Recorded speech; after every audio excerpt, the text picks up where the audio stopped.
John McMullen, 97.3 ESPN.com. We'll get into that. The Eagles Rookies Report on Friday.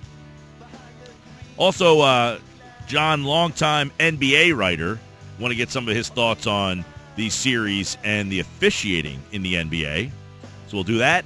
And all the NFL news and notes with 97.3 ESPN.com's John McMullen here on the Sports Bash 97.3 ESPN. John, we hope you're feeling well. All of us here in the studio, we're like hunkered down. We got the Zycam going. We're hurting in here. Oh, really? Oh, yeah. Well, the Zika virus has I'm lucky I'm not near the office. All right. Now, that's good to know. Yeah, we're struggling over here, but you will brighten our day, I'm sure. Let us enlighten us a little bit with this Joe Douglas. We've heard a lot about what the Eagles have been trying to do. We know Roseman ran everything leading up to this point, so a little unconventional to find a guy at this position at this stage of the year, right? No, this is actually the timing where you make scouting and personnel moves in the NFL. Not only happens in Philadelphia, but all around the league. You actually wait until after the draft and then start making your changes. In fact, basically all personnel contracts end in May in the NFL because of that, because you want the guys to work through the draft, even if you're thinking about making a change. So the timing of it is not that strange. The only issue with the Eagles was, of course, because they made wholesale changes in January of back-to-back years. They were working with a shorthanded staff leading up to the draft. And their thought process of claiming they wanted to shut down the search until after the draft happened actually does make sense, even though they don't have a ton of credibility because of the way they've handled things, because you are able to fish with a wider net, so to speak, and more people are available. And this is a guy they wanted to hire in the past, so it's no surprise that his name came back, and he was third or fourth in command in Chicago behind Ryan Pace, and this is a promotion for him. But he is a clear number two. Don't no one make any claims that he might usurp Howie Roseman's power. He reports to Howie Roseman. That was in the second line of the press release. They want to make that very clear. Howie Roseman runs the football operations of this team, and Joe Douglas will run the day-to-day operations of the personnel department, because that's too big of a job to do for a guy who's going to run the whole football side of the organization. Now, there's a guy, 15 years experience in Baltimore, a couple of Super Bowl teams, 1 year in Chicago, and now to Philadelphia. So mostly a lot of stability in his career, learning from an Ozzie Newsome-led organization. So he's got some, a pretty good track record. Yeah, I mean, there are a few organizations more respected in this league when it comes to personnel than the Baltimore Ravens, and it starts with Ozzie Newsome. And he was in, as you mentioned, that organization for 15 years. So he's got a good pedigree when it comes to that. The Ravens are right there with the Packers, the Broncos, teams like that, who people sort of defer to because they've made so many good decisions over the years. And that part of it can only help. This is a much bigger job, though. Obviously, he was a scout with the Ravens.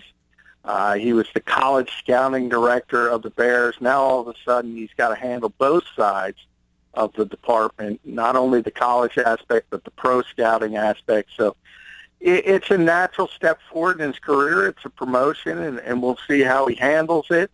But obviously, it's certainly a check mark in the Eagles' column because they needed to hire somebody for this position, and they seemingly got somebody with a good reputation around the league. Now, can you kind of map out for the listeners, John, what exactly is Howie Roseman's role now? I mean, like when we get to the draft process and free agency at this time next year, what role is Roseman still the guy who's pulling the strings? Is he making the decisions?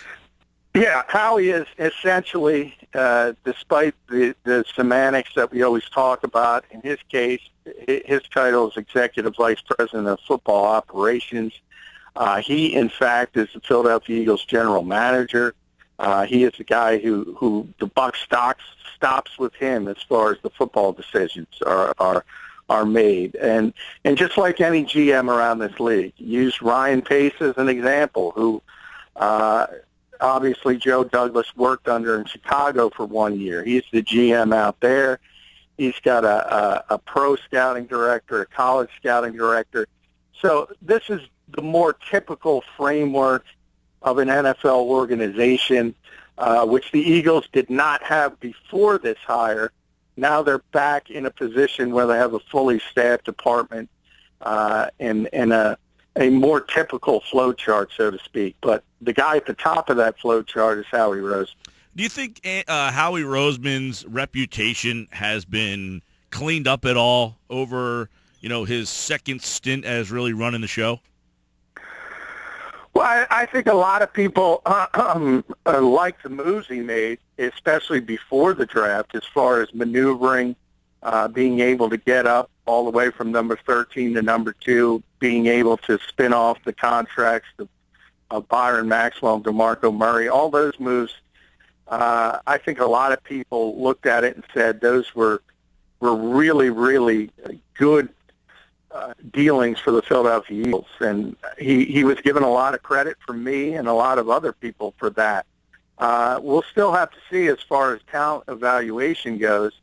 That's always been the knock on Howie, and the fact that he isn't a, quote, real football man, because he came up not in the typical fashion as far as learning player evaluation and things like that.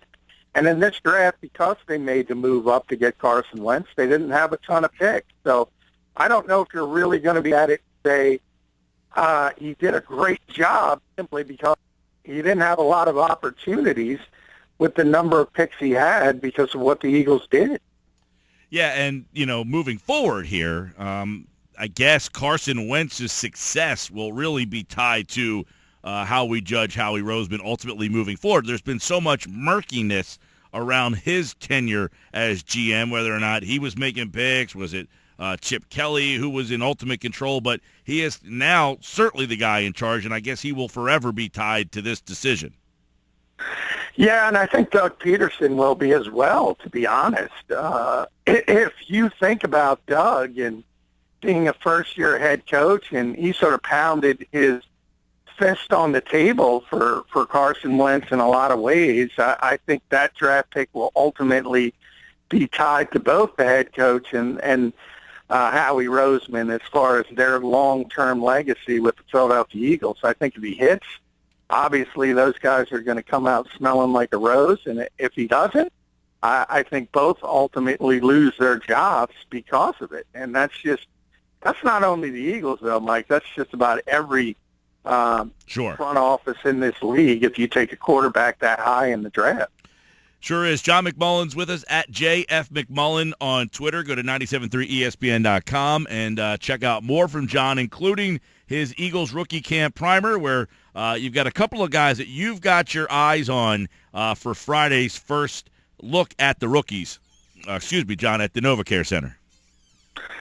Yeah, because if you think about it, Mike, obviously the Eagles have been very upfront, and they kind of want to redshirt Carson Wentz, and he's not going to have an immediate impact on this team. We'll see how that works out. Exactly, because Andrew Brandt was on with us the other day, and he brought up the scenario of in Jacksonville, their plan was to not play Bortles the first year at all, and that lasted 2 weeks. Yeah, I think it lasted 4, but yeah, he's right though. I mean, they spoke the off season after the draft, leading up to it, and you're right. They said the exact same thing. They were steadfast about it. They said, we don't want to play Blake Bortles early. We want to go with the bridge. We want to play Chad Henne. And all of a sudden, there was too much pressure in Jacksonville. And if you think about the difference between those two markets, Northeast Florida and Philadelphia, there's going to be a little bit more pressure on the Philadelphia Eagles if Sam Bradford doesn't play well and if the team doesn't get off to a good start. So while it's the plan, as I mentioned, it's not necessarily going to be as easy as it reads on paper if the team struggles. Now, the difference is Sam, say what you want about him, he's a heck of a lot better than Chad Henne. So that part of it's a little bit different, and he should be able to keep this team at least competitive. So I think there's a better chance for the Eagles to stick with their plan. But it's not going to be easy because not only the way Sam has handled this, obviously the fan base is upset about him, and we all talk about the impatience in general. It's not going to take a bad half. It's not going to take a bad quarterback. It might take a bad pass for this fan base to start chanting for Carson Wentz. And another thing it could take, like Henny's situation, it was the third. He played 3 games. They were 0-3, but he had thrown 3 touchdowns and 1 interception, and they decided, you know what, we've seen enough. It's time to make a change. It could just be a bad team, right? Yeah, and, I look at this roster, and I kind of laid it out at certain positions in the rookie primer you just mentioned. There's some issues. And it doesn't matter if Joe Montana was quarterback in this team. I'm not sure how good it's going to be. And from the quarterback's perspective, it starts at wide receiver. There's just not a lot of talent at that position, certainly not a lot of proven talent. You talk about all the flux on the offensive line. It certainly looks better on paper. But we also have to add into that equation Jason Peters is another year older. The injury history, and it's not likely to get any better as he continues to age. And then the running back situation. DeMarco Murray obviously didn't perform, but he's had a pretty good NFL career, and all of a sudden you look at that backfield and you say, well, you got Ryan Matthews, and it's very unlikely he's going to be able to carry the ball 25 times a day. So where do you go from there? And they're talking about a 5th-round pick, Wendell Smallwood, going right in as sort of the second man in that committee with Darren Sproles handling the third down work. There's a lot of issues on this team, especially offensively. Yeah.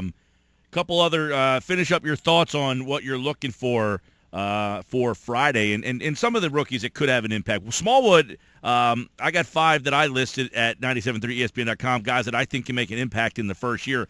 To me, he's at the top of that list. I agree with you. I think Smallwood could come in and really get the majority of the carries based on age with Sproles and just the injury history of Matthews, that they seem like they want to pick their spots. That means Smallwood could be the guy that gets the most touches.